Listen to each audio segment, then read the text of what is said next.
For many of us, 2021 appears to have been a continuation of 2020, the year when we were rudely introduced to COVID-19, experienced lockdown, watched with bated breaths our friends and relatives who got the virus and wondering whether they would survive, mourned those who lost their lives, saw those who worked for the NHS giving their all and working every possible hour of the day to protect the hospitalized suffering from the virus. We saw our children being taught from home.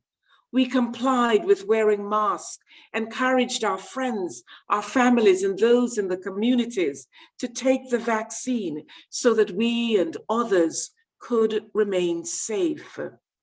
We saw heroic efforts by many in the community as they reached out to the vulnerable and many who were shielding, making sure they had food and their medication. Within our churches, we wrestled with what it meant to have had our doors locked. When we were opened, it was all hands to the deck in cleaning and sanitizing and making sure people were socially distanced and wearing their mask. Some agreed with the steps taken. Others thought it was a step too far. With our churches being closed, we found ourselves adopting new ways of being church. We began YouTubing, Zooming, and Facebooking, assuming there is such a word. For many, this was a welcome relief to be able to connect with the wider church. Many non-church goers were delighted that they could engage with church without being in church. They loved the anonymity it afforded. We recognized that there were financial challenges too. With people not attending, they did not continue their giving. With church halls also being closed, churches lost the income from properties it owned. Cathedrals also lost out financially too, as visitor numbers dropped sharply. One of the lessons we've been taught from COVID-19 is that we will remain vulnerable to this virus until the whole world is vaccinated. Notice, I did not say that it was a lesson learned, as I believe we are yet to learn that lesson.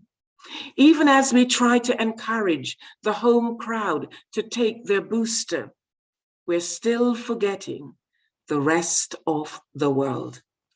So as we begin the start of this new year, 2022, it is important that we recognize that the virus is still with us and that we remember and ask our government to renew its effort and lobby others in the West to start intentionally rolling out the vaccine to the rest of the world and not to hoard it in our countries. 2022 must also be the year when we constructively engage with our politicians, local and national, about addressing the migrant crisis, not with sticking plasters and sound bites to score political points, but with compassion, addressing the real issues of poverty, war, and climate change, which is contributing to the movement of people.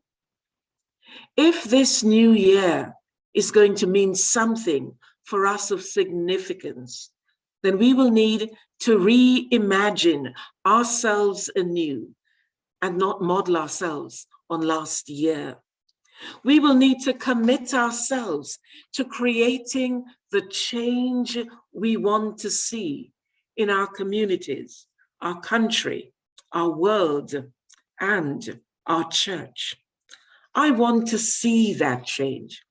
And I want to be part of a world where the creed and the color and the name won't matter.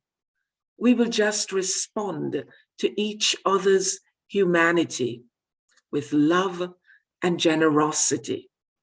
This is what will be at the heart of my prayer.